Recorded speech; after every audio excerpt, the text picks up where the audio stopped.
Oh man, I'm trying to like open up another Discord so I can show it and I can speak at the same time. So give me a second, guys. Sorry about that. 私たちより上品な人はいないんだ。ミキの行動力はなめるな簡単にあんたを一遍一遍で切れるからその両手は武器さあかかってこいミキは最高ってことは否めない私は自分が信じることのために戦うやばくてクレイジーな女嘘じゃない私のおじいちゃんは誰だってことは忘れるなルーブタンを履いてる彼女のエレガントな暴力美学にひざまずけ今から心の奥にいる野獣を解き放せ明治狂っていく明治狂っていく明治もう抑えない明治 NFT Web3 彼女はエルメスを持って恵まれたお姫様友達とロイヤルティを飲んで明治無敵完全の豪華主義者触れちゃいけないヤクザ愛のためならば何でもやるさだってこの街の中で私たちより上品な人はいないんだサイレンのように大きい声で注意を引いて黙って聞け好きか嫌いかあんたの意見は意味ないだからどうでもいいわミキ思い切り来てバーキンを投げて空港ファッションを着てセンスがいいって上品なレディみたいに明治最高だから反対の声は無視競争相手を全滅してやるボスとして育った女だから That's right ヤクザに気をつけな足跡は真っ赤な血だまりさ明治狂っていく Go crazy 明治狂っていく明治もう抑えない Hold up 明治 NFT Web3Oh yeah, this push to talk thing is totally screwing me up because I can't talk on the Discord if I'm on this particular channel if I'm on the game side, and for some reason it's not staying and showing that screen. I'm gonna try to figure this out.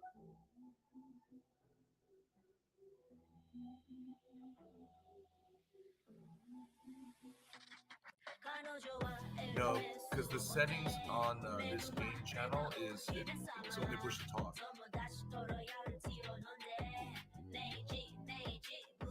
It won't let me.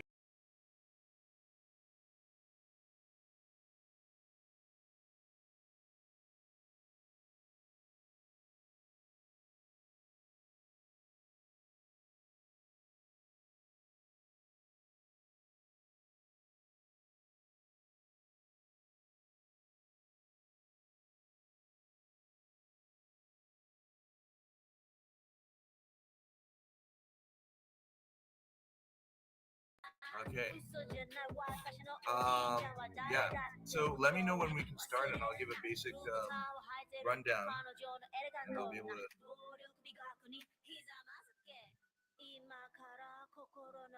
Is that good? Slightly in the background. All right.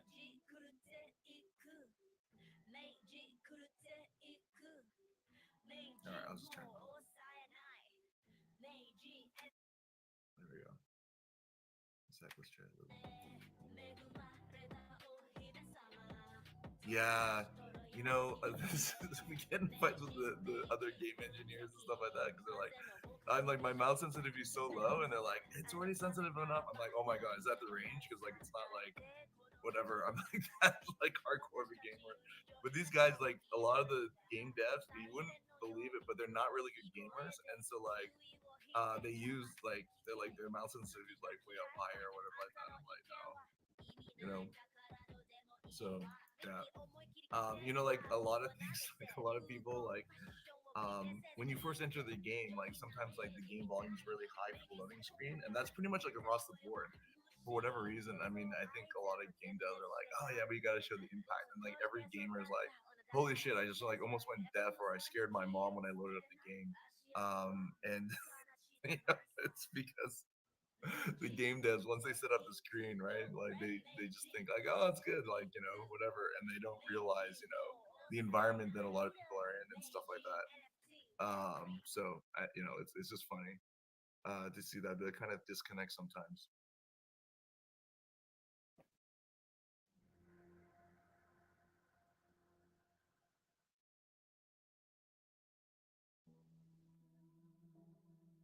No, so I ended up at game mode. No, so like there's the launcher first. Let me see, because I don't want to dox my entire desktop. It's ugly as well, but let's see if I can do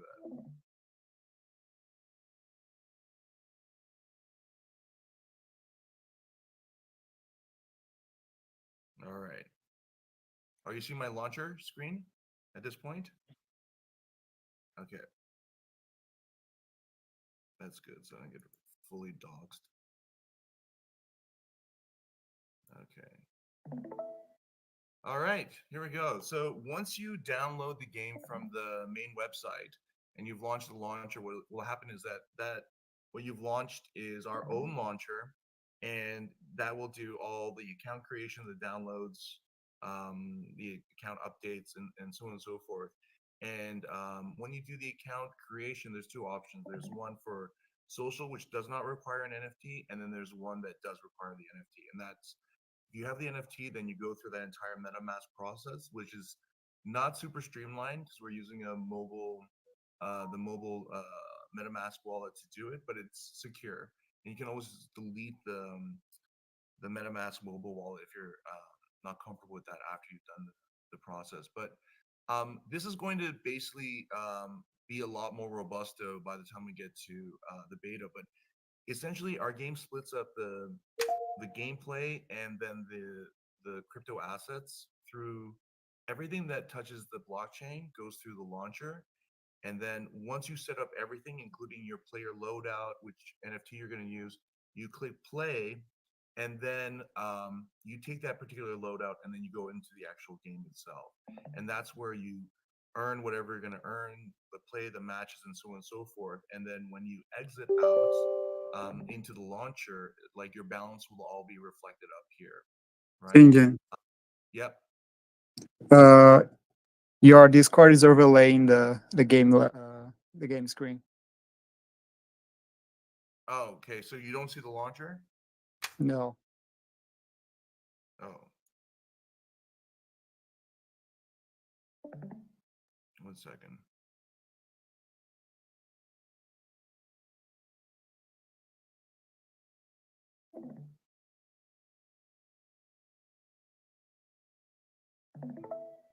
Okay, I'll totally dox myself by mistake here. Can you see it now?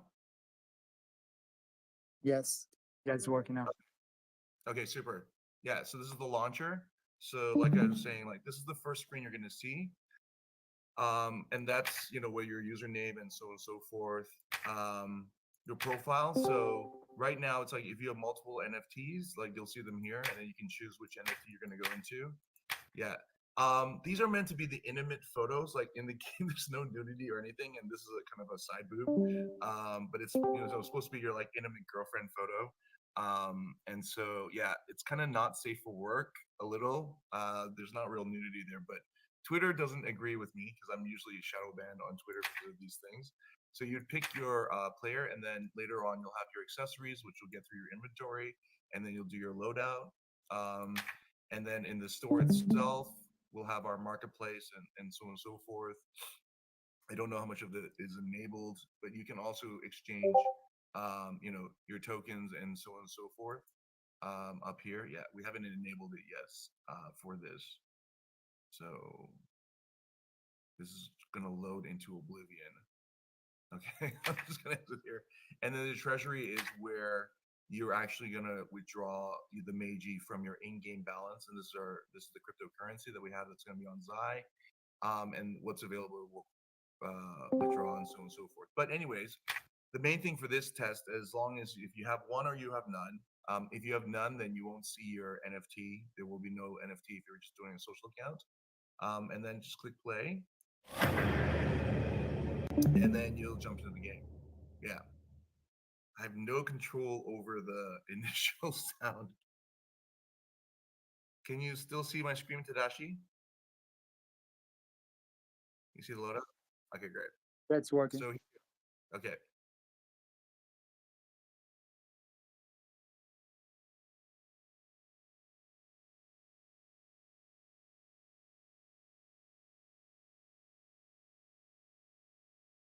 Yeah. There are like strobing lights, so if you're sensitive to it, just be aware. Put your hands up!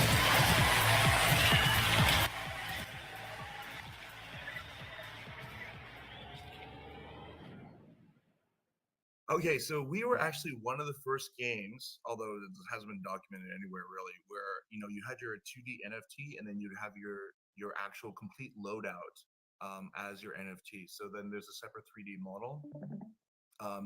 Here she is, fully clothed.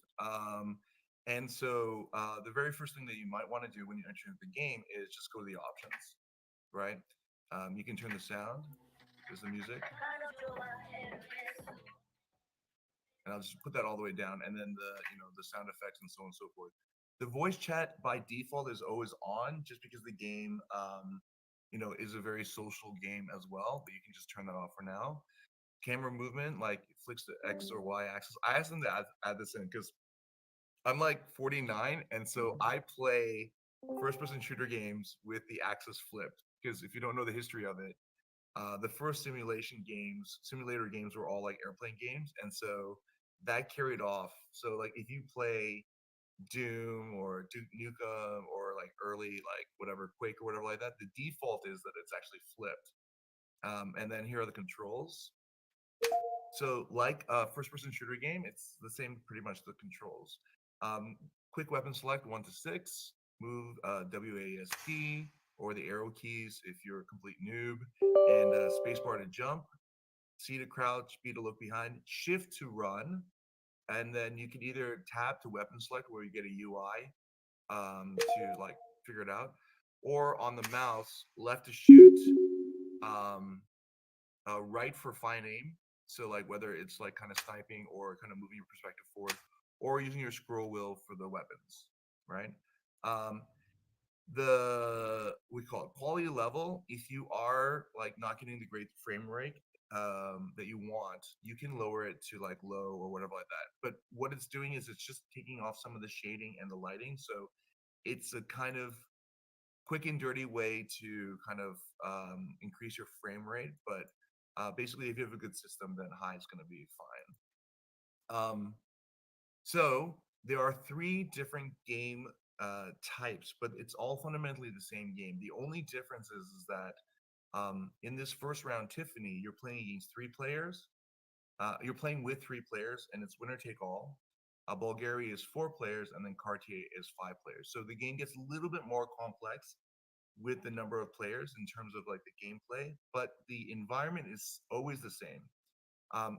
You get dropped into a Tokyo nightclub, but the difference is that in this nightclub, everything is destructible, and it destroys in a completely random way. So if you go into Fortnite, you break something. What ends up happening is that you break it, it disappears, and the animation breaks in the exact same way. It's not random, right? In our game, you break something, and then a piece of the speaker might fall and hit someone on the head, or it might even hit you on the head or something like that. And then the way that the club like breaks down is totally different every single time.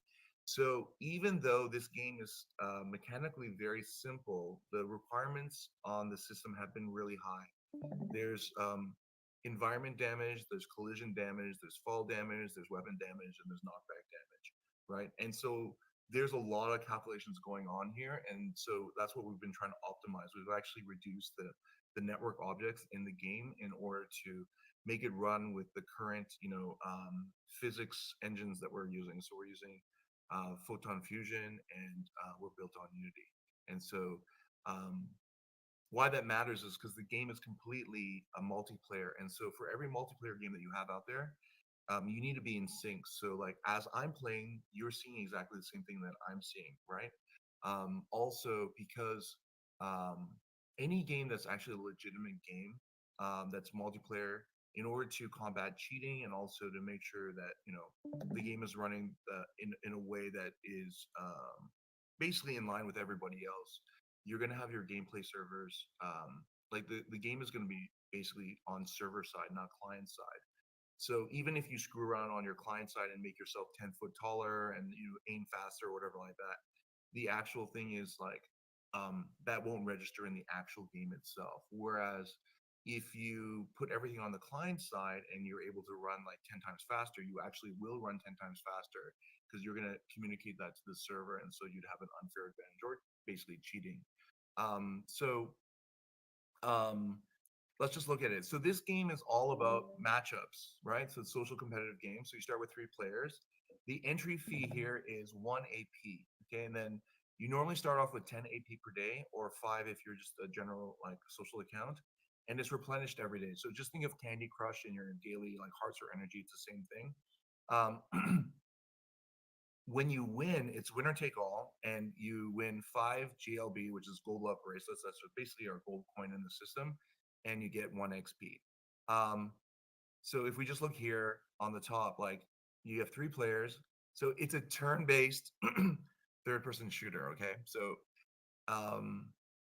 we're pretty much the only one on the market for this. It's kind of an interesting concept. So if you ever played the game Worms, where it's 2D, they actually had a 3D version. That's pretty much been discontinued, but obviously we put our kind of twist on it. But you get 20 seconds, and then you get one move during that time where there's a kind of horizontal limit, but there's no vertical limit. And then as soon as you do your one shot, the game's over. So this game's really about positioning, not about defense. It's positioning and offense.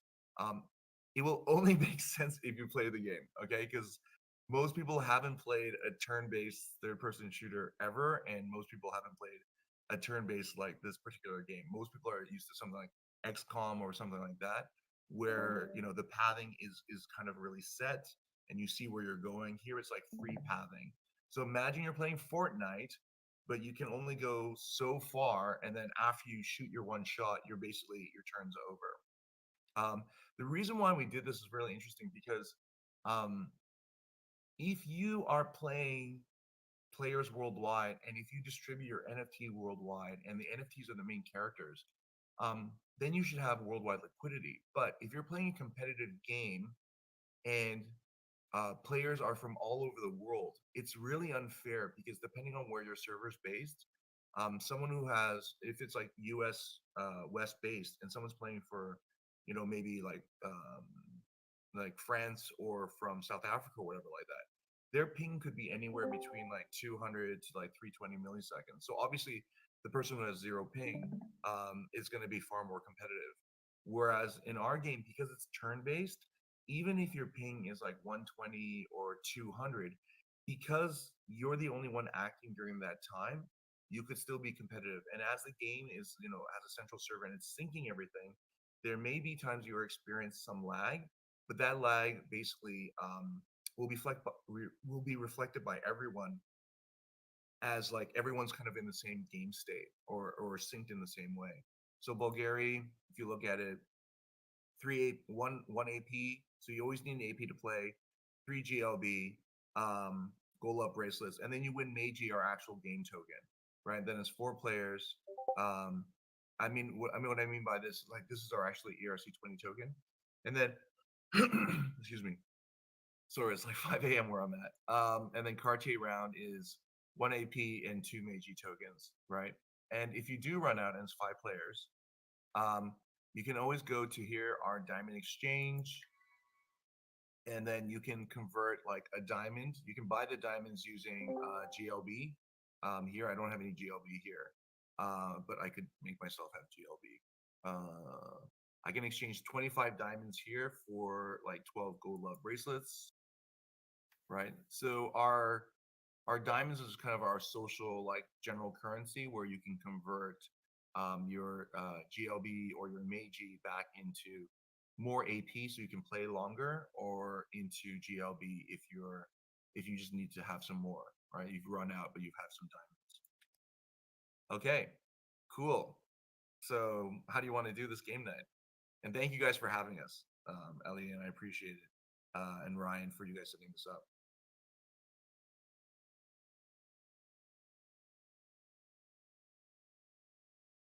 Okay.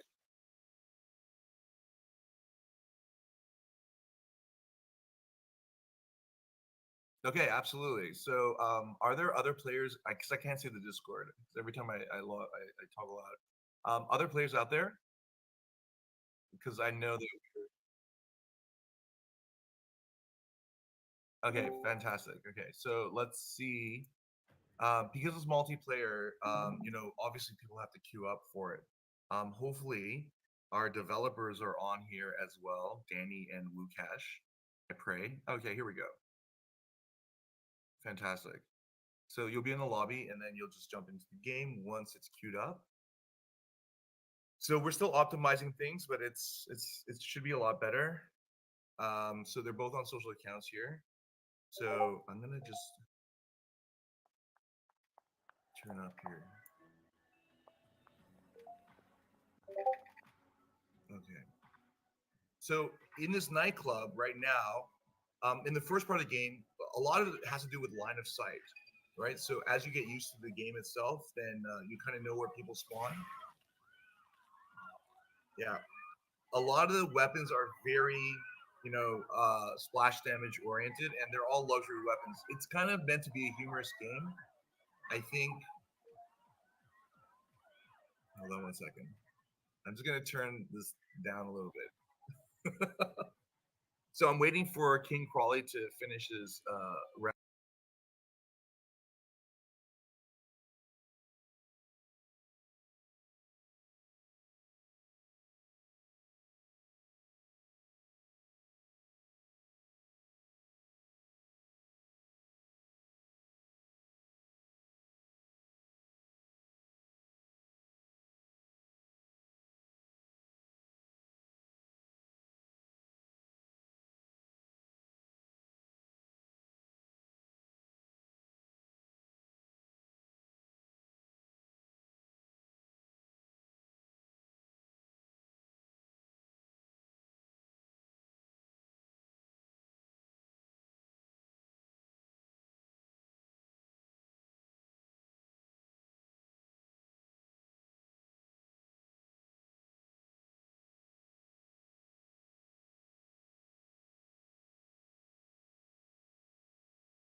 Stock assets.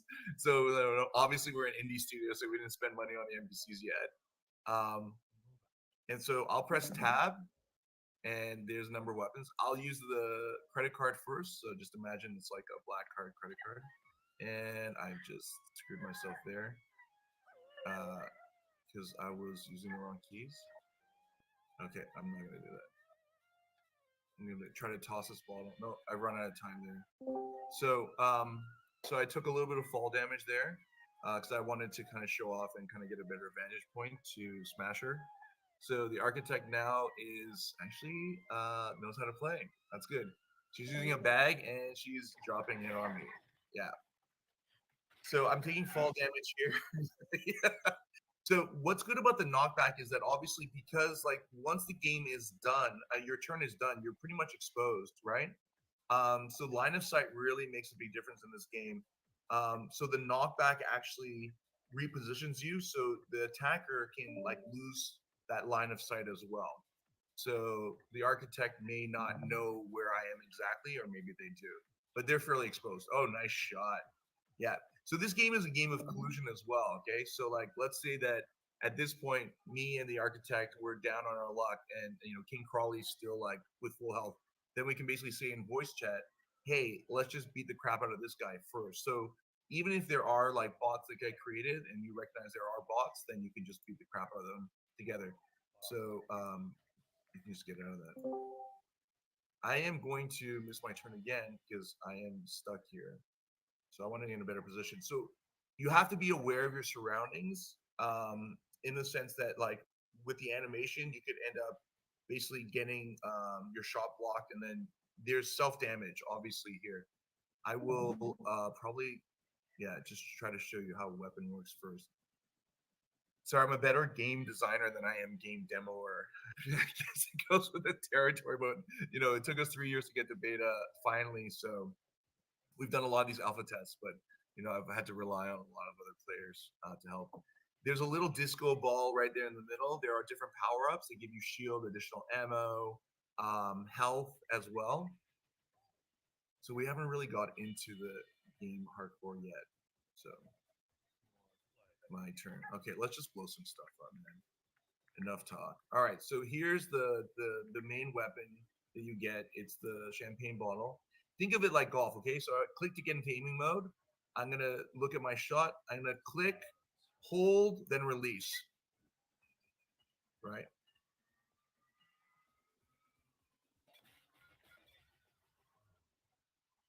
Yeah, I'm just trying to show you the weapon, how it works, and I'm just trying to break it all. So again, like once you get line of sight, the game becomes far easier to do because obviously the less line of sight you have, the more you can have to estimate where people are.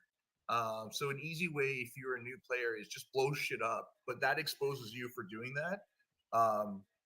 So the better players actually try not to blow up the environment at all, right? They try to work within the environment to keep the line of sight as possible.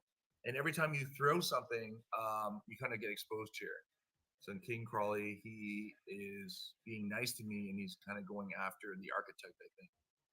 So I saw at the corner of my eye, like when you throw the champagne, you get a champagne rainstorm that comes afterwards.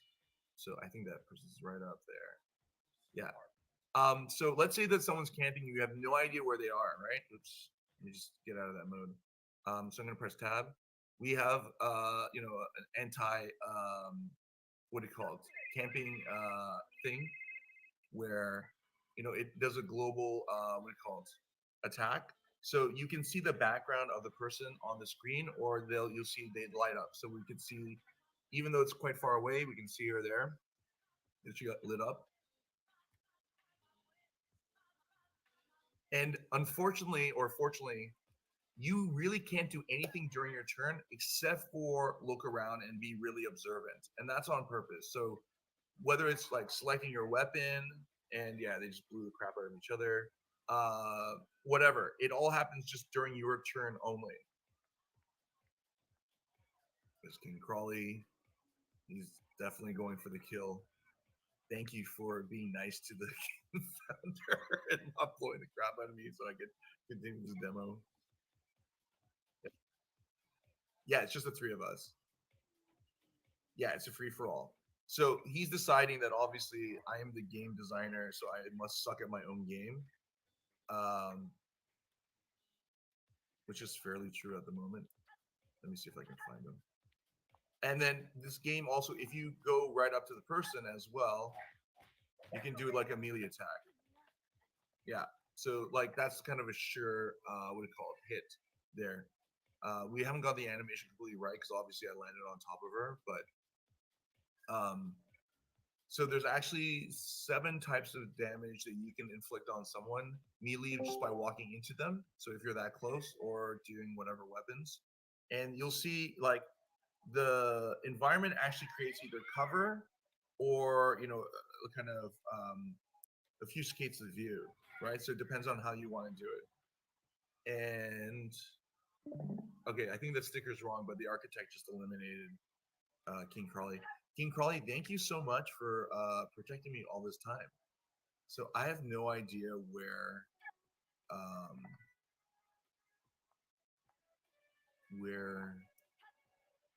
the architect is, but I'll take the shield So then you'll see the icon here, M. So basically, whatever damage I take the next turn, it will just be negated, right? So this adds a little bit more element to the game rather than just simply let's find each other, blow it up. So there's still a chance for you to kind of have this comeback.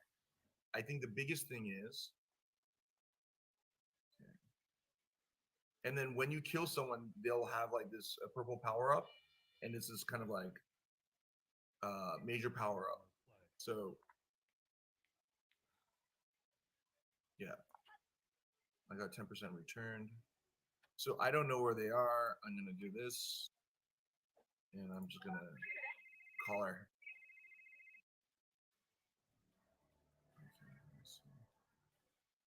Yeah, so I've taken off her shield as well.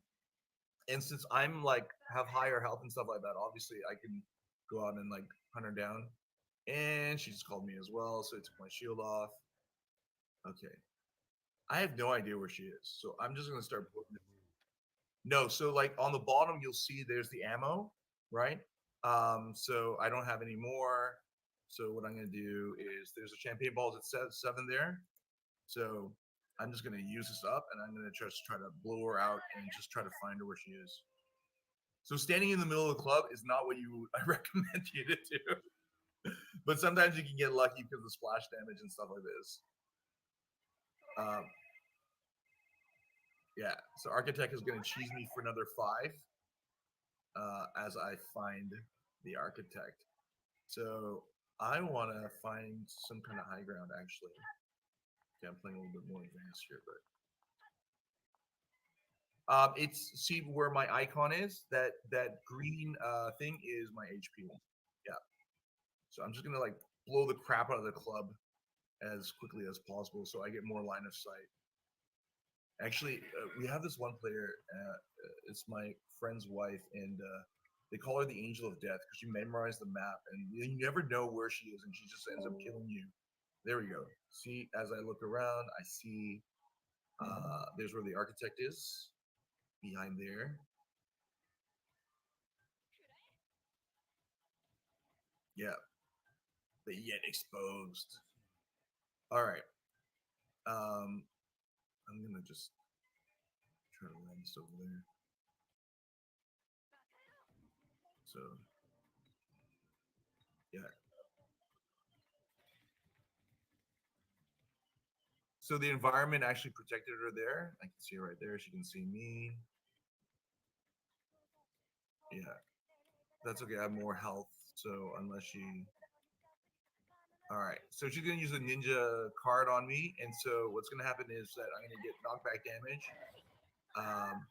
But I'll take fall damage, and the collision damage is turned off with this build. So normally I would get another smash, and then now I have bleed damage. So every turn I get 3 damage. So I'll end up bleeding out if I just decide to like camp and run away. So I haven't even hit her once yet. Oh my god. All right, I know where she is. She's over there, so I'm just gonna toss this. Yeah. And I missed. Yeah. So the person's more like, yeah.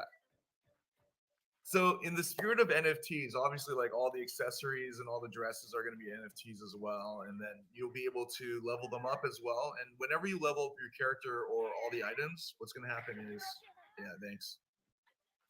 Oh, do I still live? Okay, thank God. Okay, now I'm going to take 3 damage though.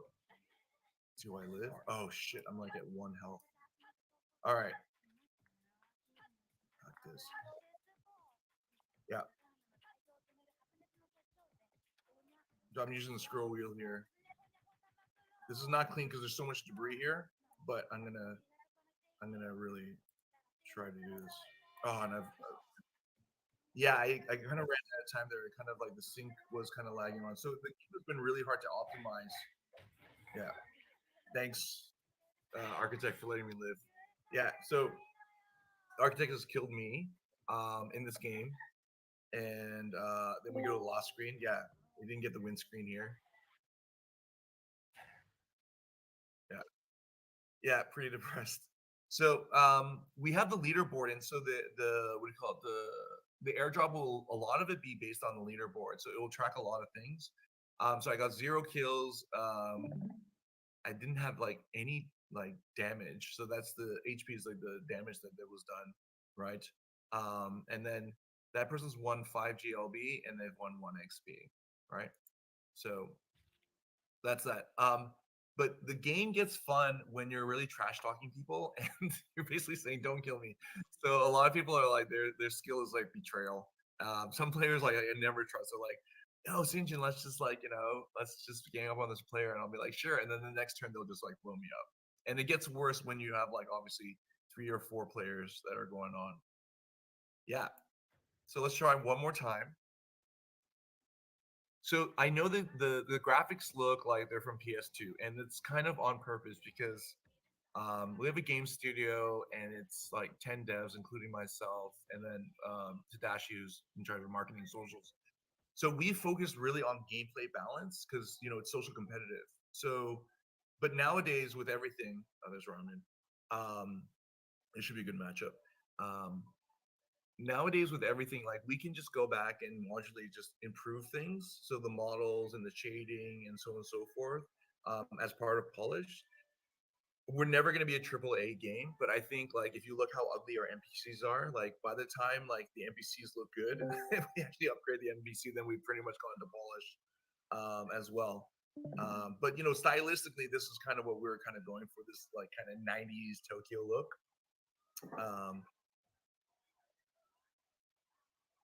Yeah, so like you'll have that option later on, but right now, you're gonna stick with the one. So this is how we're gonna monetize people. That's gonna be a stake. Yeah. Or you may have the option to have 3 to kind of switch over. All right. So I'm gonna like try to redeem myself a little bit here. Yeah. All right.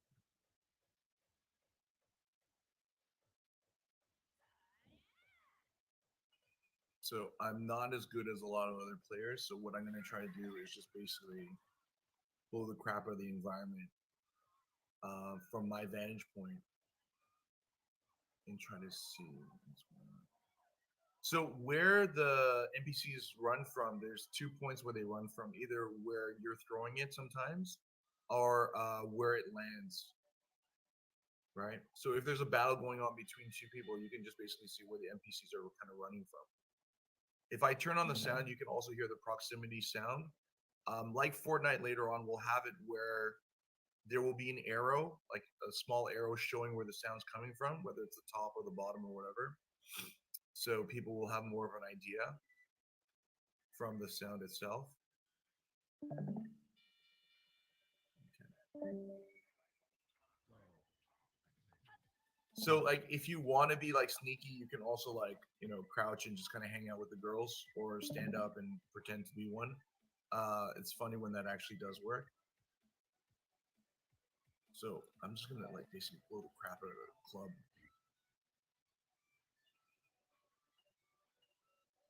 That really didn't do much. Oh yeah. They can definitely do that. But the thing is, it's all about like actually height. So if they're just much lower, oh, ramen seasoning, he's gonna beat the shit out of me. Then it takes them a couple of seconds. But like a sniper at the beginning of the game, like you want to like basically make your hit, and then by the second turn, like get out of it, right? Move your position. You don't want to just do what I was kind of doing. I was hoping to kind of get away with it a little bit longer.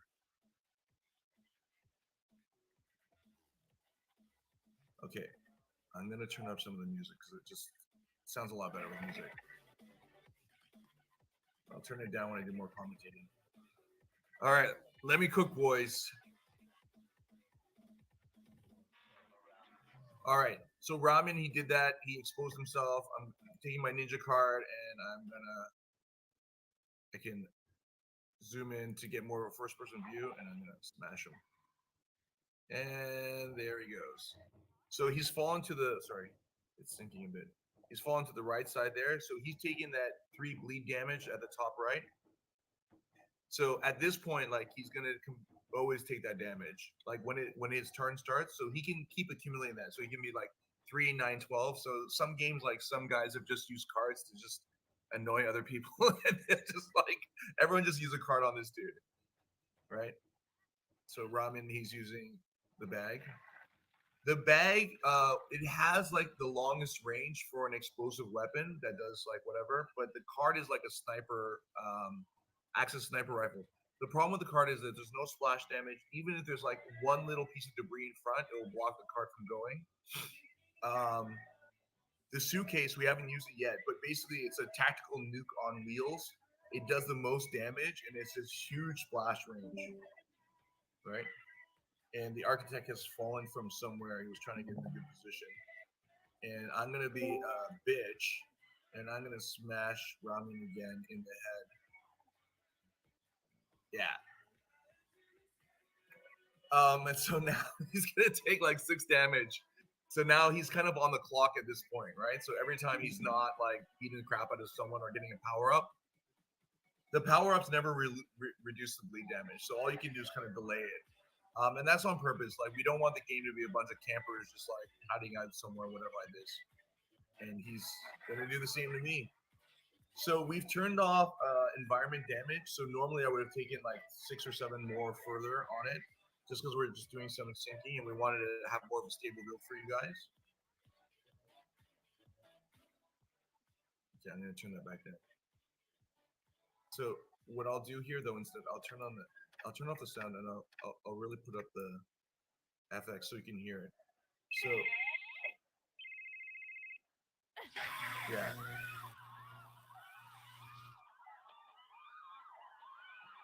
So now the game theory kind of kicks in because I'm the one with the most health. There's no point for him to kind of call Ramen because Ramen is the one with the crappy health.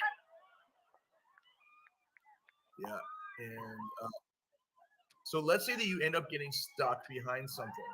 Okay, you can use these shoes and basically really blow up the environment. Oh, here you are. Oh. And so like the shoes, they don't do any like splash damage, and so you can use them to basically clear out the environment around you. Okay, now the architect thinks that he's got me dead to rights, but depending on what weapon he does, he may end up blowing himself up as well. So splash damage and self damage is very real.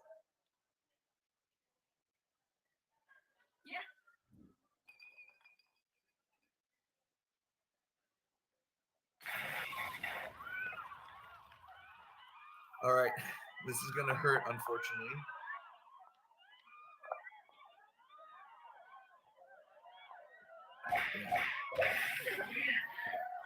Move.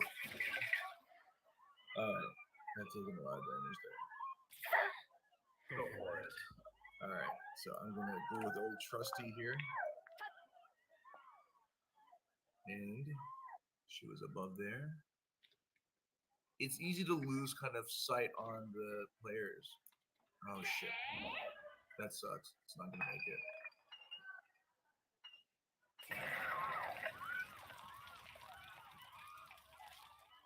Yeah. So at this point, I should take the Ramen. Ramen, don't beat me up. Let's beat the crap out of Architect.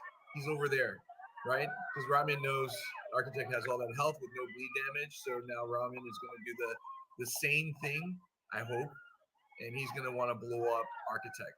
So this is where like the social skill or interaction or the game theory kicks in. So we call it like social competitive, because it's not just like chess where you like you can just say like, hey, yeah, now architects can decide who's gonna blow up. Like you just can't do anything. Like here you can like plead, or you can say, hey man, don't blow me up. I'll give you 5 minutes out of the game. Like let me live. So he's decided that basically that Ramen is the threat. All right. Here we go.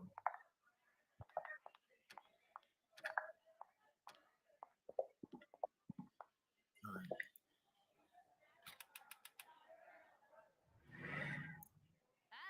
right. Oh my god, I hit the invisible wall. Okay.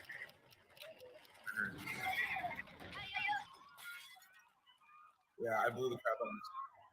So architect can get, there are some bugs in here, so like please report them. I think I hit an invisible wall, unfortunately. Yeah. So I can go into death cam mode by pressing tab. So hopefully Ramen gets it this time. Yeah.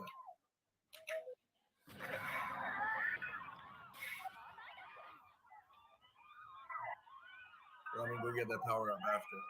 So Architect's pretty much done. Had I hit him with it, maybe it would have been even better. Oh, Architect, go get it. Go get the power up. No. Yeah. Got a shield and a health. Yeah, so it's pretty much Ramen's dead meat.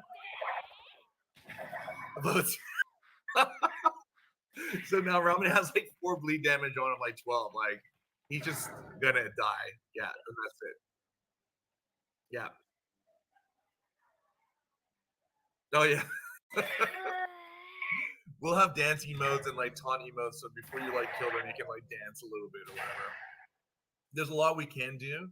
So again, like I sucked, but I killed myself, which counts. I don't get anything out of this. The reason why it's like winner take all is because the reason why it's winner take all is because basically like whenever you have a game that has like tokens or whatever like that, it's very susceptible to fraud, but basically collusion. But in this game, collusion works, but only to a certain point, 'cause only one player can win. And there's no in-game transfers. Like you can't like transfer your winning to somebody else afterwards. If you wanted to, you could withdraw the MAYG and transfer it on chain. But the game as a social competitive game is that when you withdraw the MAYG from the game itself and into your third person wallet, you can't redeposit it as MAYG. You have to convert it to diamonds and then kind of go through this process of buying AP and GLB and then kind of winning the MAYG again. So it's not that simple actually. Yeah. So that's the game. And what's unique about it is that your one Meiji princess that you get, later on as you level up, you'll be able to submit 12 of your One-chans, which are like your big sisters, and create your own clan.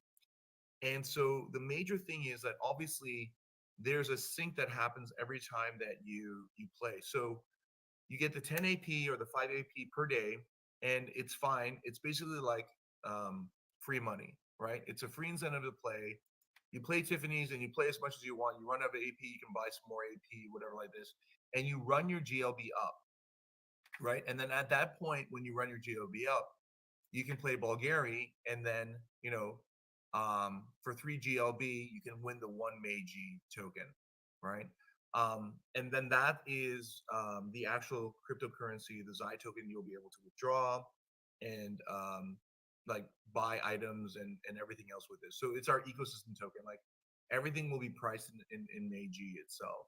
And then after you've depleted your GLB or you have like enough Meiji and you want to kind of go high roller here, then you're playing pretty much risk on.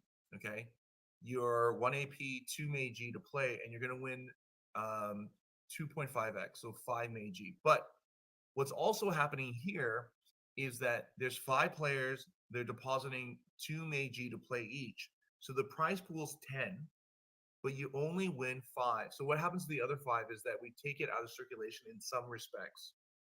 10% of that 50% will go to a leaderboard prize pool. So whether you're winning or losing, as long as you're playing, you're acceptable. You're eligible for leaderboard prizes at the end of the month, which are not based on like how many wins you get. It's like how many games you have, how much damage you've done, like how many people you've actually killed. Like something that's more gamified in that respect, or gamified.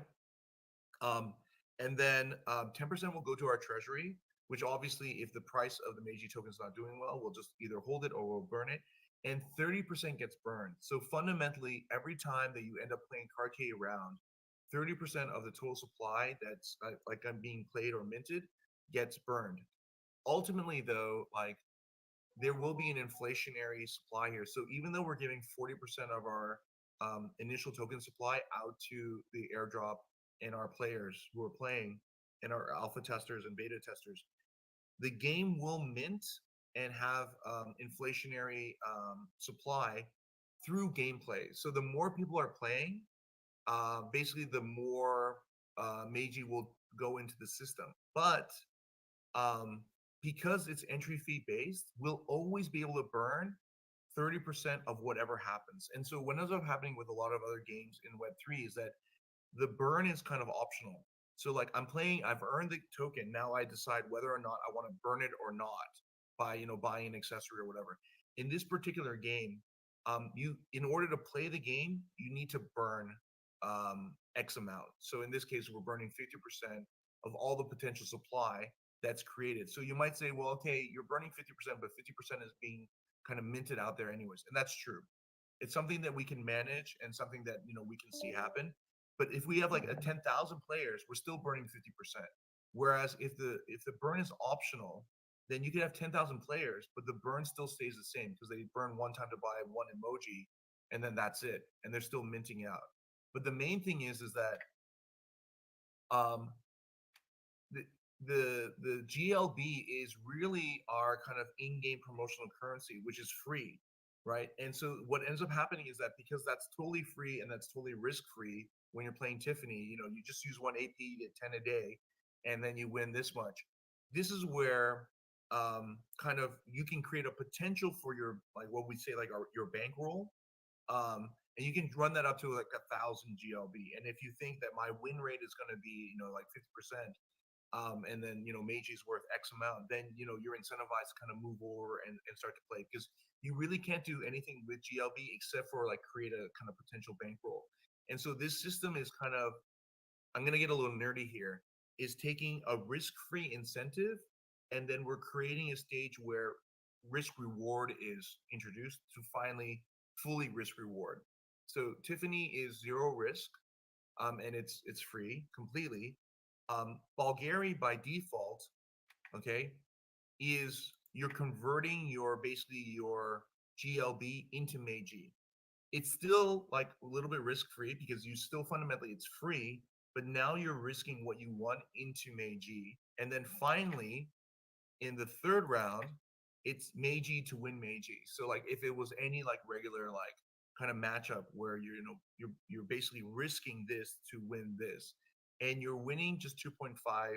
And if you think about it, you're gonna beat the 5 players. You have a 20% chance. You're gonna win 2.5%, assuming everyone's on the same skill level.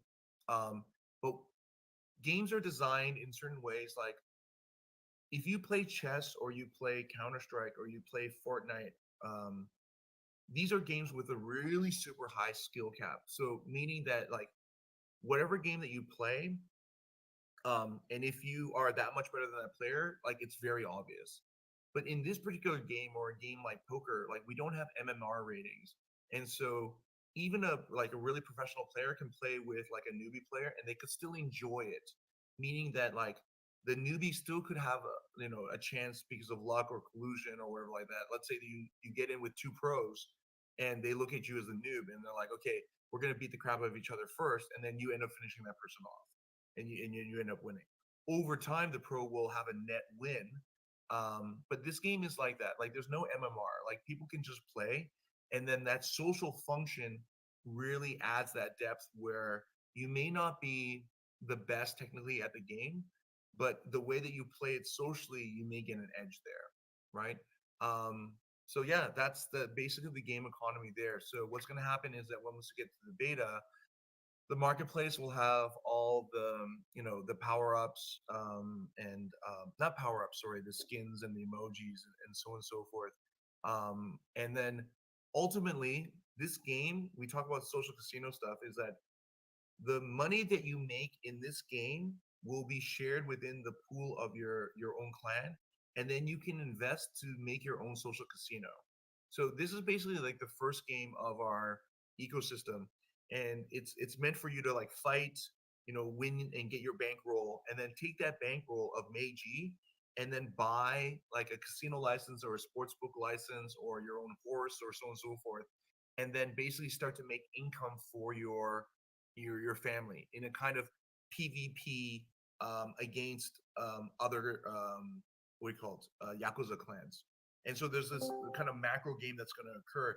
Why it's social casino is, number one, is that the betting and everything else like that, obviously they happen within the game itself. You cannot like deposit money in to gamble. Like you have to play this game first, or you have to have your minions play and pool the money together in order to play. But also there's a level of corruption here. So let's say that you have you buy a horse, okay, to race in a match, okay. Unlike the other horse racing games, right, you can buy performance enhancing drugs in our game, and then you can basically shoot up your horse so that it can run faster or accelerate better, but it has a chance of a heart attack or a stroke or a cramp during the match. But the way that you would make money from that is like either winning the match and then getting the pool for the winners, or basically betting on your horse to win. And another family may hold that sports betting license. Another example is that we'll have an esports league, and clans will be able to buy an esports license or a sports bookie license. So either you're a team owner and you make money from winning and playing these tournaments, which will be funded by the MAYG ecosystem, right? So like if your esports teams win, they get X amount of MAYG for your clan. But you will be able to directly DM players to basically throw the match. And if you say to them, hey, if you throw the match, I'll put this much money into escrow, like whatever, 1,000 GLB. And if you throw the match, then you guys can have it. If you don't, then we get the money back. And then you can go and bet against another sports book, knowing that you've already paid them off to throw the match, to basically bankrupt that sports book.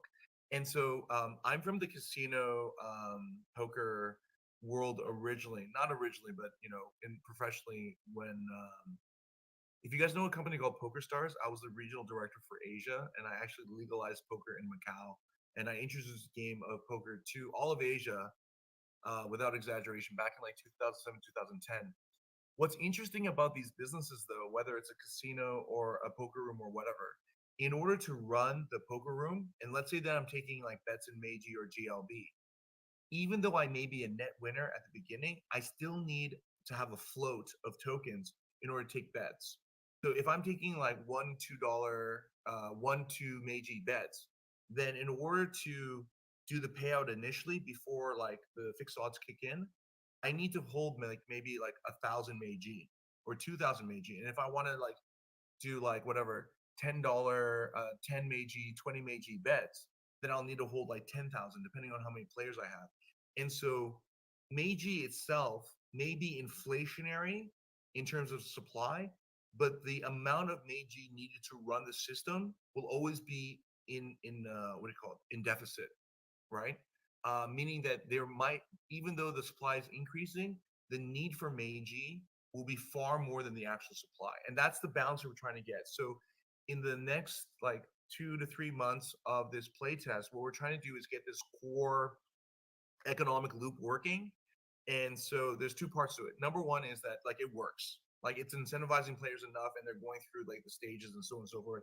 There are a little bit of mechanisms here so that it will prevent fraud, so people don't end up mining one more, or trying to optimize it so they're like blowing out the system. But the other part of it is this, right? Like when we do this airdrop and we're airdropping 40% of our supply to the users who are actually playing, we want them to just jump in and like have this economy going as it should be. Like not they're all playing Tiffany's and then they're kind of moving to Bulgaria or Cartier. We want everything to kind of be moving, because once we get into the beta, we'll be announcing the second stage of the ecosystem by selling the businesses as like NFT licenses. So imagine you're in Vegas and you have a chance to buy a casino license. In this case, you'll be have a chance to buy a MAYG casino license, and there's only going to be like maybe at the most 7 of every single items, because we're creating scarcity. And then you'll be able to also create consortiums and basically buy into these licenses and then operate themselves yourselves. And then the platform will have the options for you to basically run your own casino or sports book, and that part of the platform that we're providing. So instead of just being the person that comes in and play these casino games, you'll actually set the promotion, the type of games that you want, so on and so forth, right? And then you'll share that revenue with us. And eventually, what we're looking at is that once that entire PvP social casino marketplace and everything else like that is set up, then we would open it up to the general market. So if someone just wanted to play a social casino game like a Zynga game or whatever like that, but they wanted to play on the MAYG casino because they thought it was like funny, then they could actually go to the landing page where it will show like the top clans and what they offer, and they can just go in and then they can play it just as a social casino, not really kind of interacting with the entire clan versus clan battle. So if you think about it, we're creating this entire Yakuza criminal empire in Web3, and the normies can come in and just play like the games for fun, right? As part of it, like they don't have to engage in the criminal activity. Just like you may go to like an underground, like casino in Tokyo. You're not part of the Yakuza, but you're enjoying it as well, and that's for us mass market. So mass market for us is still like a couple of years away, in the sense that we just want to get this core user base there, that we're creating this Yakuza kind of empire. But there's a thing that we've coined called like player founder, that we're not trying to like empower you by you owning your assets. We're trying to empower you as being part of the game's expansion, by being part of the game's actual like economic engine, right? Again, that sounds kind of big brain, but that's where I think there's the 10x in what we're doing. So anyways, I'm really thankful to Zai for really understanding that early, and really supporting us on that and finding it really exciting. Well, we think so.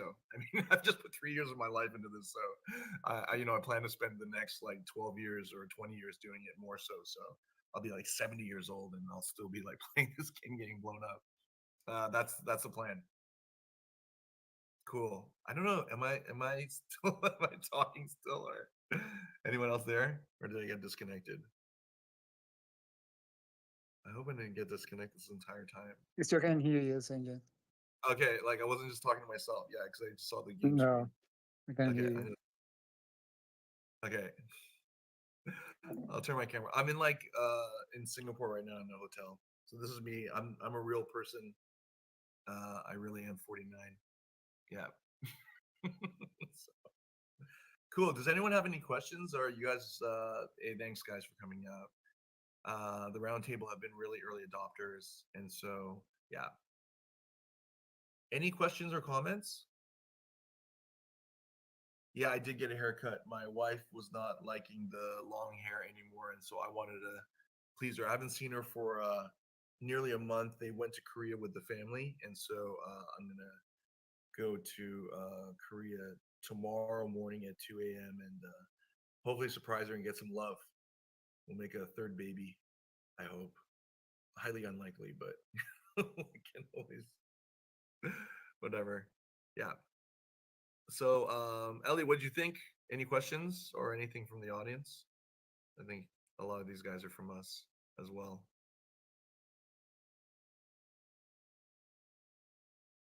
Yeah, so the official like kickoff starts tomorrow, and so even though the play period seems like a long time, 3 months, we're gonna do it until we get the dev done and until we get like our core player base in. It could end up sooner. I pray to God it doesn't extend longer than that. But yeah, we're totally for getting, getting the liquidity out there, so players can basically use to invest it into, their clans and so on and so forth. So even when you're going to expand your clan with, your 12 Oni-chan NFTs that are basically the way it's set up is that they'll be soul bound to that NFT. So wherever that NFT goes, like that's going to be the clan leader, and they'll automatically get a 1% kickback. So whatever your Oni-chans win, you automatically get 1% back, directly to that the Sin Princess, the main NFT holder. You can negotiate it to be higher if you're giving more support. So that's just by default. So if you end up selling that Oni-chan, someone buys it, they're buying it knowing that whatever they're winning, they lose it 1% back to the main token, main NFT minter. But in order to mint that NFT, it's going to require MAYG. And so we're going full out here. We're not thinking about, I think what's different about us and other projects is that a lot of other projects are using their token for fundraising. We're using our tokens only for game economy, right? And so that's why we can give out 40%. And our FTV will be very low, but the full FTV of the MAYG token will be all sorted out within like a year. The whole supply will be out there and it'll be inflationary for there. All right. Question, yay. After the beta ends, all of our GLB carrot levels reset. The carrot levels we're debating on whether or not that you will just like basically be able to keep what you win during this time. So we'll let you guys know. But whatever your GLB and stuff like this, you will be how do I say, well compensated. So what's going to happen with the airdrop is it will go directly to your in-game wallets. So you'll see it in your balance. So if you want to withdraw the MAYG at that point, then you'll just go through the process and basically mint it through the wallet. And then you can basically dump it or buy it or do whatever. If there's MAYG on the open market, you can buy directly the NFTs or accessories from the launcher. So you can do one of the two, right? The only downside is that if you mint your NFTs, mint the MAYG, you cannot MAYG token.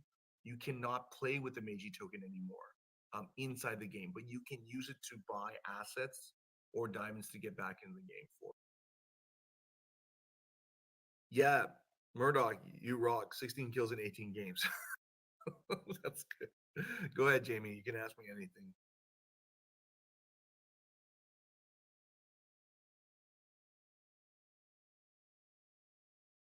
I think the biggest thing as well for the players who are just playing right now, if you really feel the game is fun, so just join our Discord.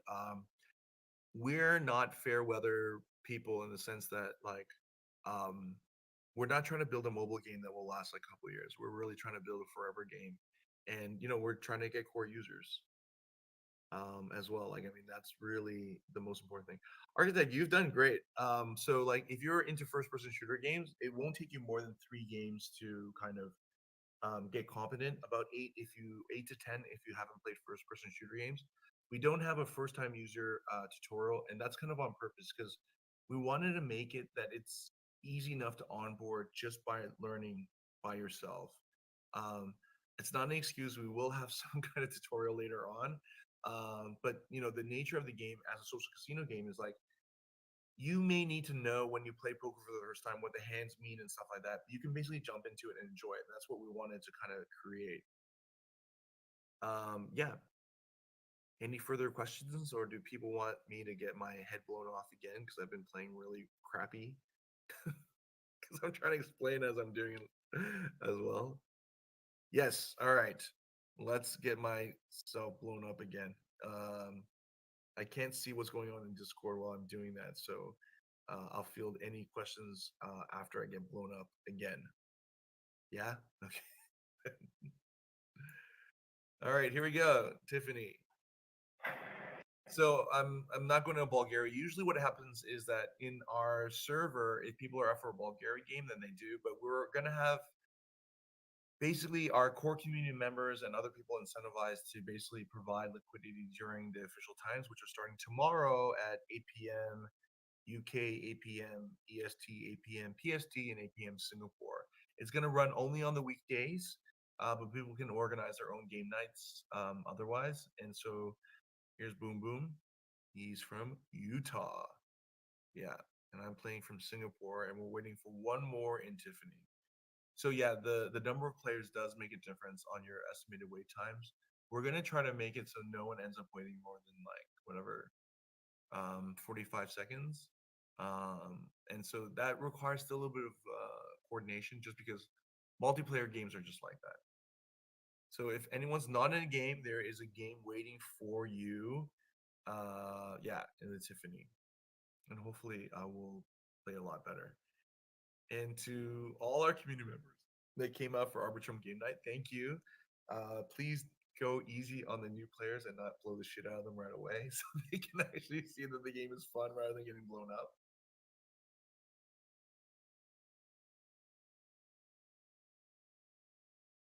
Yeah. All right. So I'll go back to the Discord to see if there's any questions, and just someone let me know if the game started. Hold on a second. Yeah. Cool. Boom Boom, you just let me know if anyone jumps in there. Okay, cool. Pretty expensive game experience. Yeah, so even though the game is inflationary, like we're not inflationary on some bullshit like schedule of like, oh, 6 months have gone, we're gonna unlock these tokens. No, it's all about gameplay. The more gameplay there is, the more burn there will be, and the more game activity there will be, and there will be more revenue for us to like, either expand the game or to create more, whatever skins in the game. It's always there's never play to win aspect with this core game.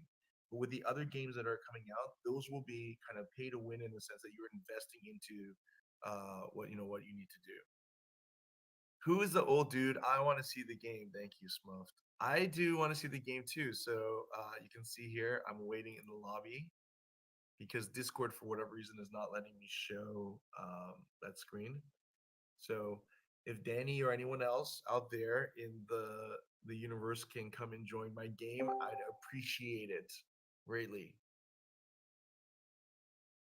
Should I turn off the camera? Maybe I'm like scaring people that I'm a real person. Yeah, so I'm like the youngest of the core team. Danny's in his early 60s, and Wukash, our studio head, is in his mid 50s, and both of them came out of retirement out of the game, from games, to get back into this, and so I'm really grateful for them as well. And we do game development really old school. Like we spend like 2 months prototyping and stuff to get this point. So again, the game looks really simple, but it's an original game. Like it really is an original game. Of course, we took the game loop from Worms, and we knew that was going to work at some level. But getting it to this point, and getting it done after, I guess, nearly 2.5 years of dev, and always creating kind of new builds for alpha testers and stuff like that, which has been really helpful. But it's been a lot, so we're really happy to get to this point. Okay. Boom, boom. Let's exit and then rejoin, and then maybe we'll end up getting into a new game here because I think no one is gonna join at the moment. Okay, I'm gonna try to join again. Okay, I might be getting messages from community members saying how much they hate me. This Web3 thing is pretty hardcore. Yeah.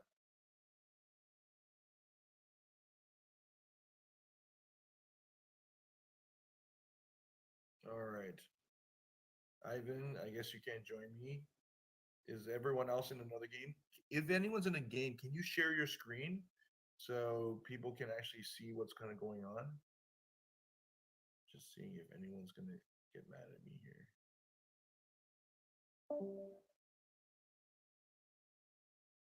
Yeah, a lot of the people that actually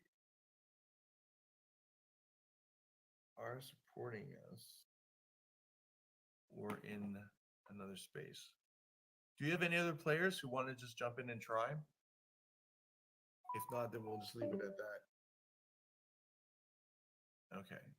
That's unable to. Smuffed. Oh no, you don't have a gaming PC on you right now. Cool. Okay, I would love to play this game with someone. So okay, here's the biggest thing, okay? Multiplayer. So we have spent the last like 10 months setting up our own marketing channels. So we're finally turning them all on now that we're getting into like this kind of beta period. But I'll say this, like no matter how good your game is, if you don't have players playing, like then you can really never show how good the game really is, especially as a multiplayer system. The other thing though too is the quality of it. So I really question whether or not like some teams that are out there that are acquiring players, they're playing purely in an extractive way. Would that be really fun for players to really engage with, right? A lot of it is for us really kind of social. So yeah, we're doing it really the hard way, but hopefully, this is gonna work out. We're not a good investment in terms of like if you're gonna like want to flip something, go get meme coins. I think that's an investment that not financial advice. If you want action, like there's definitely action there, lots of risk as well. For us, like it's kind of interesting because like what people think is the benefit of Web3 as a consumer is not necessarily the benefit that we see as game developers. I think the Web2 industry is quite broken in some respects. Like user acquisition costs are just crazy. Retention and creating a game that you spent 3 years building and only lasting 2 years, which is a testimony to like how much the competition and how good games are nowadays. But you look at something like Dota or Counter Strike or something like that, like more competitive games, and they've been around forever as well. And in doing so, I think like if you can build something more out of it, where the players are not just playing, but they're really not just even doing UGC and again at the mercy of whatever, but are really integral to the actual game loop itself, the kind of macro level of it, then I think it's fantastic. Okay, I'm gonna go back to the Discord, so I'm not looking at an empty screen. How is it there's no one in the liquidity to play with me? Are you guys all in games? Can you share your screen if you're in a game already? Hey Juju, thank you.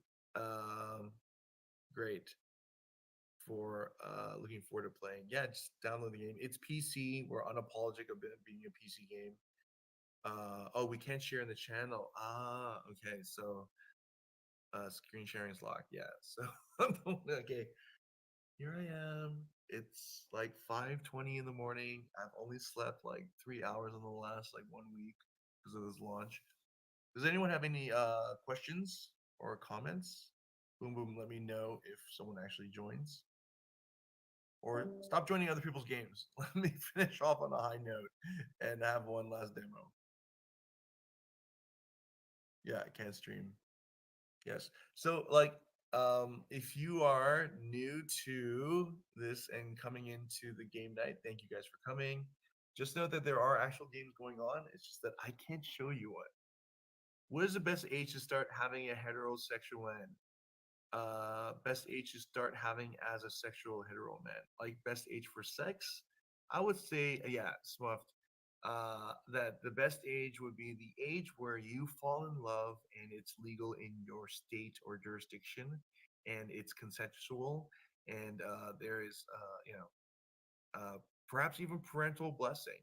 But I'll go the very religious way and say like sex after marriage in a place where there's no underage marriage is a great way to go. Thank you, Smuffed, for that question. Any other questions, life questions, gaming questions? I'm ready to answer anything. I'm 49. I've been around. I have like 3 master degrees. Focus on trying to do damage to me. That was very professional answers. Thank you. I'm trying not to get myself more in trouble in general. I think Ellie left the chat. I think the game night is officially over. Maybe I'm getting yelled at now. Okay, here we go.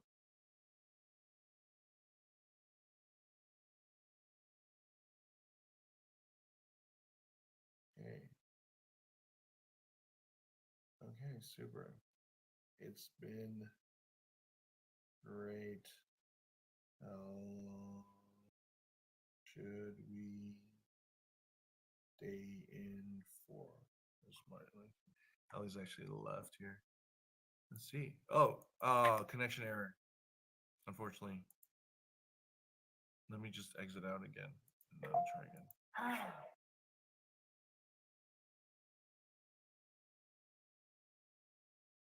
Okay, I'm gonna try to get into one more game and then we'll call it a night unless you guys have some questions. Tomorrow kicks off the official thing, so that's it. It's all tracked in the back end, so you don't need to worry too much about like whatever. Just play the games and we're gonna track it, and then we'll try to get out like a kind of weekly update to tell people like where you're kind of at.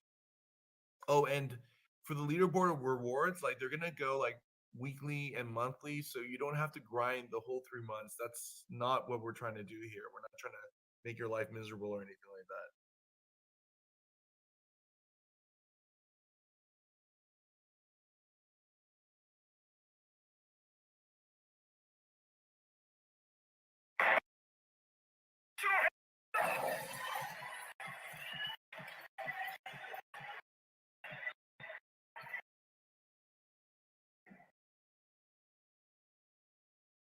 Here's my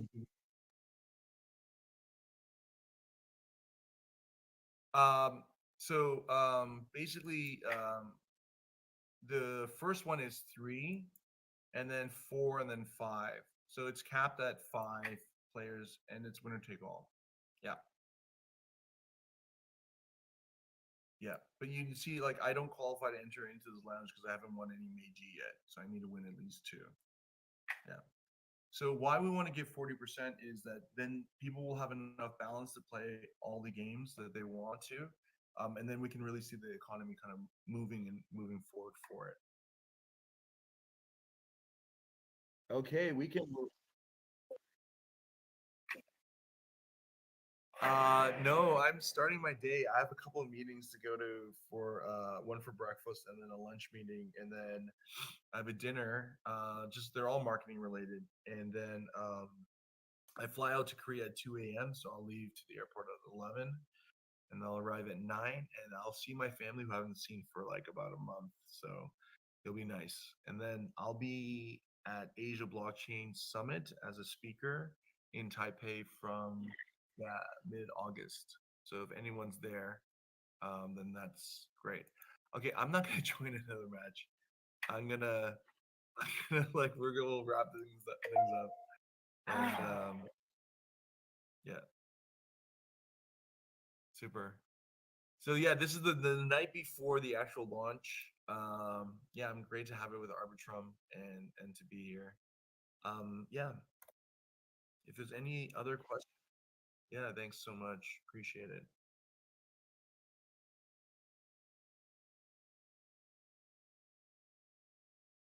Yeah. How does the matchmaking work? Yeah, it's a queue system. So basically, if there's enough people in the queue, then in the pool, then it will just automatically whatever happen. This is why, like, if everyone's playing, it may seem that no one's playing because like everyone's in the game, and then a lot of times when people leave the game, they basically jump into the game with the people they just like played, and so they don't go into the whole like player pool. What time does the beta launch start tomorrow? Tadashi, I think it's gonna start at 8 p.m. UK time, which will be kind of early in the morning. Or maybe we made the official time 8 p.m. EST. What do you think? We're doing this on the fly.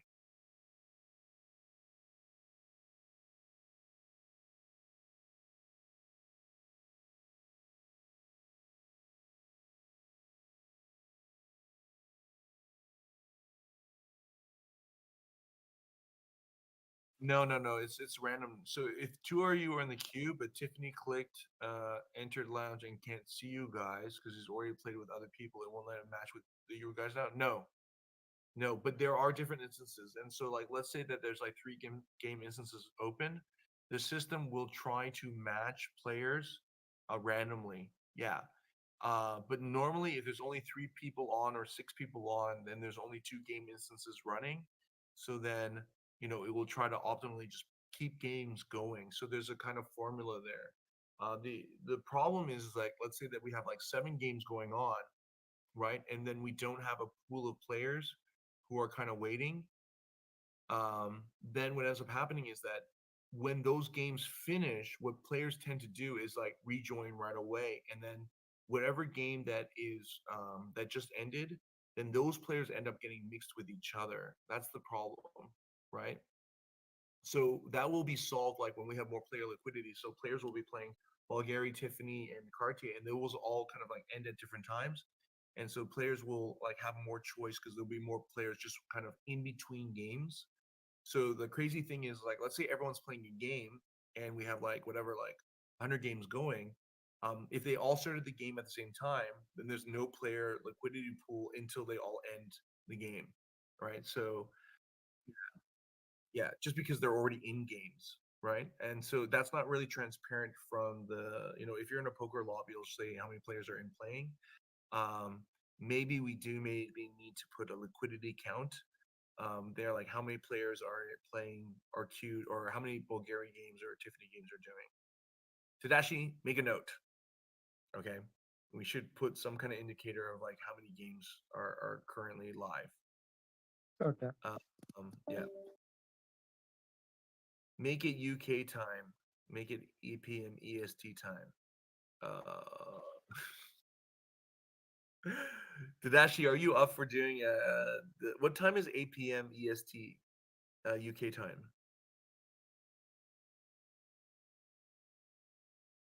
Let me check here. No, it should be earlier. It should be like, yeah, midday or something. So we are organized, but it's just like the two of us here.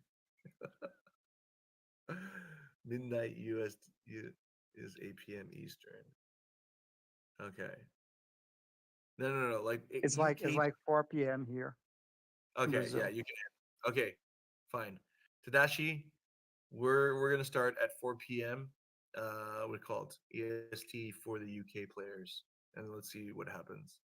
I probably will be in a meeting, but go forth and do what you can. We'll definitely. Great. I think we'll just end it there. There's Danny here, and Danny is our lead head producer. He's ex corporate EA. He's kind of like the Mr. Fox. If you ever watch Pulp Fiction, the guy who comes in and fixes shit. Yeah. And he launched the Tiger Woods series. He started an Accolade back in the day, so he's considered a second gen, you know, game industry dude. I mean, he's as old school as it gets. Yeah, and he was the Bandai Namco's studio head for the casual game division as well. So yeah, I mean, we like have major chops on the team, and our studio head, ex Secret Level Sega San Francisco, he was a lead there, lead environment designer and level designer. Um, yeah, so I think the biggest difference between us is that we've actually shipped games from like A to Z. Um, and it's funny though, because like there are a lot of mobile game developers who have only been mobile game developers since like 2012, and so they had like the benefit of Rails and distribution channels, and so and like formulas for monetization. Where the experience for all three of us is that we've been there when there hasn't been anything kind of set up. So I think that's our kind of like real advantage here. Nobody really thinks that we have it solved, but at the end of the day, like if it works, it's gonna work, and then that's gonna be the proof. Like trying to explain things is kind of ridiculous. Like I think this is why the Web3 narrative is kind of hard sometimes, because you can hype up a game and you can have a gameplay trailer, but at the end of the day, explaining the game is totally different than actually playing it. And then making a game takes time. And if you launch a game and it's not fun, then the whole narrative goes out the window. So for a lot of other teams, it might be very bearish, but for us, I mean, we're just at the starting line, just really happy to be here. So yeah. Yeah, the ecosystem's huge. So, I mean, we could really get, yeah. So basically, we're creating like the Meiji game almost becomes the Federal Reserve where it's minting, but it's minting on the base of productivity of the economy. And then there are the kind of like businesses on top that utilize the ecosystem token not for spending, but for running their business, right? So if you think about imagine you were like a chef at a restaurant and you're making X amount of wage from the restaurant and you're earning from the restaurant. But then you decide, hey, I want to make my own restaurant, right? The amount of money that you make isn't enough to actually cover the capital costs of the restaurant. And the reason why you want to make the restaurant is because you're going to make even more money. So this game takes that kind of concept of the economy and says, okay, you're a player now, you want to create your own business, then you could make your own clan or make a consortium with other players, invest in this business, run it for other players who maybe just want to play the casino games and stuff like that and get lucky with the Meiji they won, right? And then here are the tools for you to actually, build this out properly, and for us to take a platform fee on it, right? Like if when I talk to investors and stuff like that, we don't have any VC investors because we couldn't kind of come to terms in terms of sometimes or most of the times they're talking about tokenomics as fundraising, and I'm talking about tokenomics for game economy. And if I raised 1 million or 2 million or 3 million, and then that would fuck my game economy, then I'd be like, why would I do that? Why would I spend 3 years of my life making a game which I'm very passionate about, and for you to kind of like just have your exit for 2x and then whatever. I think that's just really sad, actually. But anyways, long story short is that we can do it this way because this really is a game utility token. So yeah, that's what we're doing. When is a gaming raffle? Yeah. Okay. So when we start the beta and we do the TGE, we have a few announcements, and then one of the announcements will be the gaming license raffle. So if you're a black card holder, you'll be given like probably about 2 weeks to decide on creating a consortium. So this is kind of a side question, but your one we call it a black card will equal like whatever one share, like it's gonna cooperative. So you can go in the raffle as just yourself, and if you win the license, then you eat 100% of the profit and you run it yourself. You can hire whatever. If you go in with like 20 other people and then you have like 1/3 of the total amount of there's only 88 in the black card thing. If you have like, let's say like 10 guys that join you and you have like whatever 11% of the vote raffle, then you have 11% chance to win together, and then you run it together, and you'll split the revenue based on first like your holdings, and then you guys can negotiate it later. I'm not going to mediate that, right? So we're just going to say how many black cards you have is what your like co-op's share is, how you decide to do it. Okay, so there's one license up that's free for black card holders, and there's going to be one license that's going to be auctioned only to black card holders, and there's going to be one license that's going to be auctioned to black holders, VIP holders. So then there's that first three, and then after that, the fourth one will be a free for all, and the fifth one will be a free for all, right? But to be honest, like I don't think making more than 7 licenses of each sports book, casino, and stuff like that will work. Like I was doing like consulting for the online casino industry right from the very beginning when it really started. And one thing that people don't realize is that when you have a real life casino, there's limited licenses, right? So like you're at Vegas, they don't have 1,000 licenses. So once the licenses are taken up, the value of the licenses increase dramatically, especially if they're in a good location. But for online casinos, once someone's the very first to it and they're making money, whether it's staked or roll bid or whatever like this, the new entrances can be like 100, right? And so you end up fighting for like users and like the acquisition costs like literally go skyrocket. And so one thing for us in our thesis for having a completely running independent digital economy is that there needs to be scarcity, right? Even though it's zeros and ones and can be replicated, whatever, right? There needs to be some level of scarcity that the NFTs provide so the assets have worth. Otherwise, then there's no worth to any of the assets to having it. And it's just pure crazy competition. And so, yeah, we're going to limit them.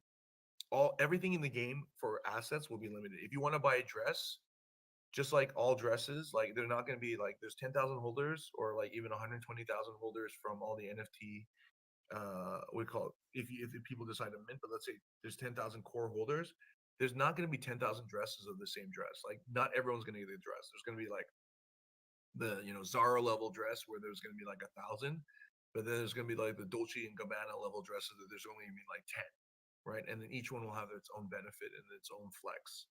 So every single thing in our ecosystem in terms of NFTs will be like always scarce, right? And that's the only way. But the thing is, though, even if it's scarce, over time these assets accumulate, right?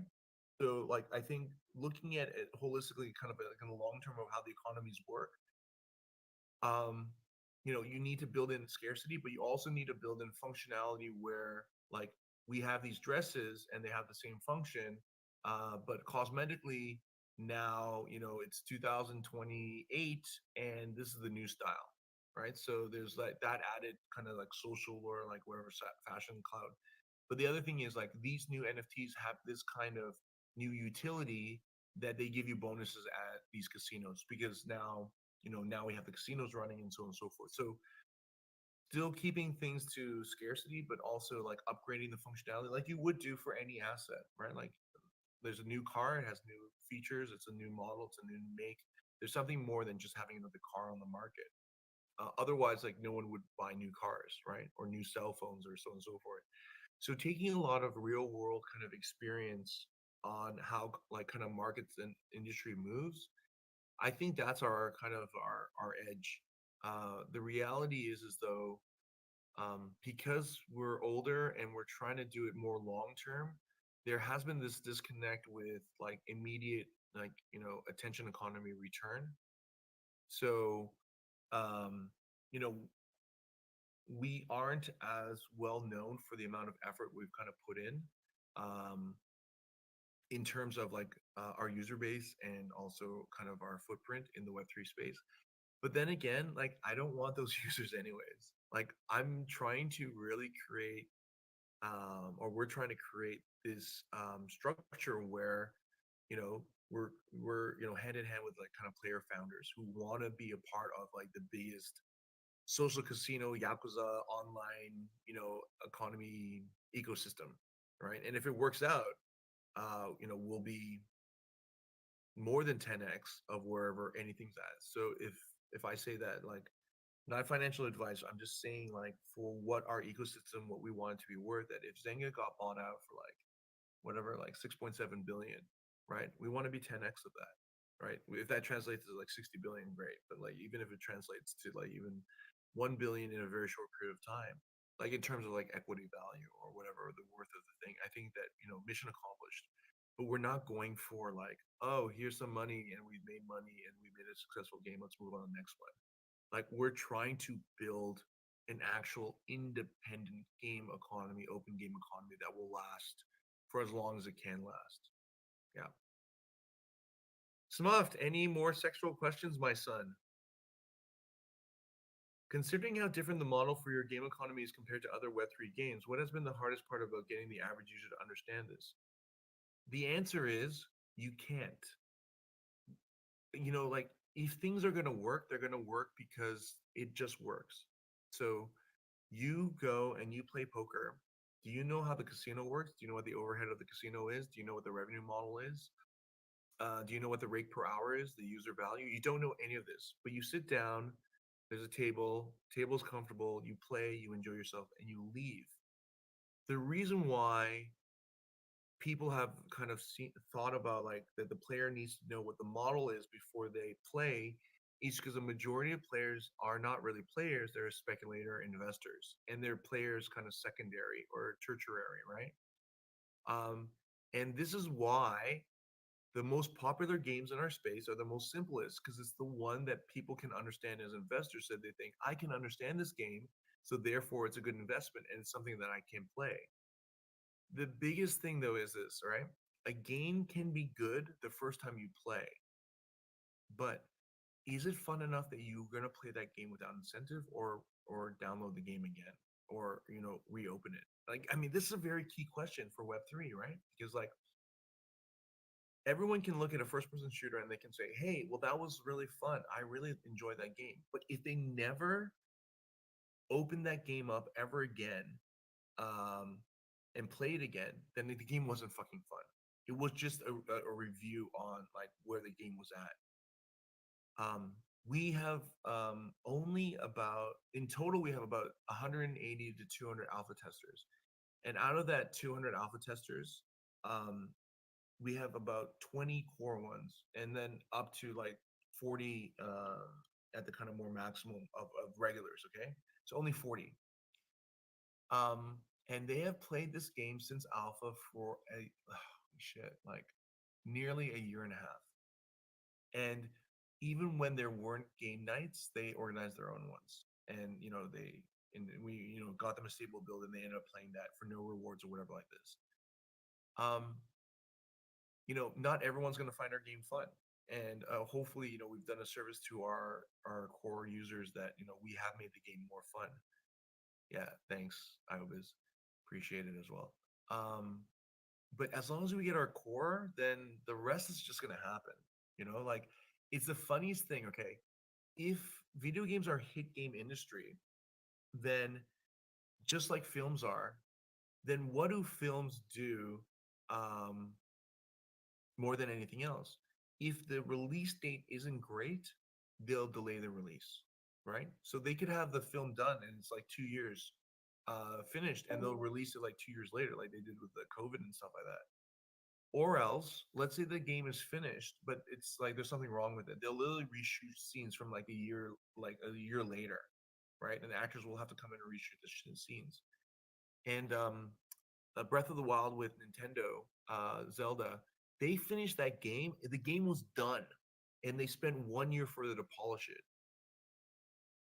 James is in the game, so if anyone wants to join him, Jam, Jam. Sorry, I'm not trying to put your name. Yeah,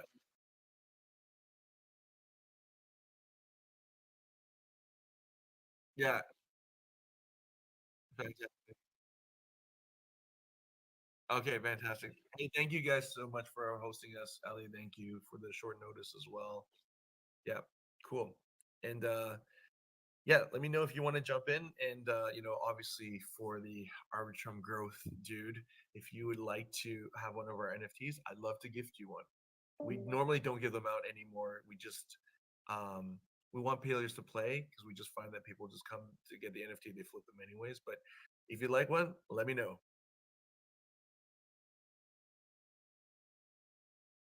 You don't get a skin at all. Yeah, you just get like an empty like whatever, and you get a default skin in the game. Yeah. Okay. Yeah, you get a ghost of a shell. And Smuff says, "What is the best way to bring a woman to climax with only your finger and imagination?"